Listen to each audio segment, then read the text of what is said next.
स्कॉलरशिपसाठी कॅन्डिडेटचे selection करण्याचा criteria केंद्र सरकारचा एकच आहे. ज्याची युनिव्हर्सिटी QS रँकिंग जास्त त्यांचे सिलेक्शन होणार. पण महाराष्ट्र सरकार मागच्या वर्षीपर्यंत स्कॉलरशिप सिलेक्शनसाठी वेगळा क्रायटेरिया वापरत होते. ती एक प्रकारची पॉइंट बेस्ड सिस्टम होती. याच्यामध्ये 5.75 ते 80% असण्यासाठी दिले जात होते.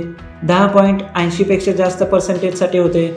याशिवाय कॅन्डिडेटला ॲडमिशन मिळालेल्या विद्यापीठाच्या QS रँकिंग नुसार पॉईंट दिले जात असत.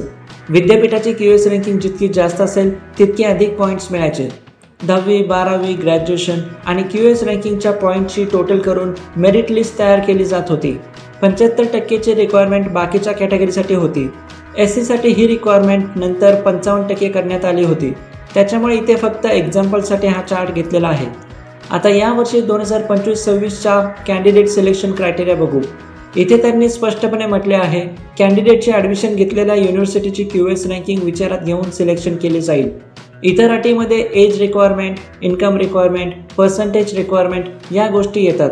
पुढच्या क्लॉजमध्ये काही बदल झालेला नाही. प्रत्येक फील्डसाठी किती कॅन्डिडेट सिलेक्ट केले जातील त्याची माहिती आहे. त्याच्यामुळे आता प्रत्येकजण टॉपच्या युनिव्हर्सिटीमध्ये ॲडमिशन घेण्याचा प्रयत्न करणार. जेवढी जास्त QS रँकिंग तेवढे सिलेक्शनचे चान्सेस जास्त. हा झालेला बदल कॅन्डिडेटच्या फायद्याचा आहे का नाही त्याबद्दल कॉमेंटमध्ये लिहा. आणि जर तुम्हाला स्कॉलरशिपसाठी तुमची एलिजिबिलिटी चेक करून घ्यायची असेल तर त्यासाठी गुगल फॉर्म लिंक डिस्क्रिप्शनमध्ये दिली आहे.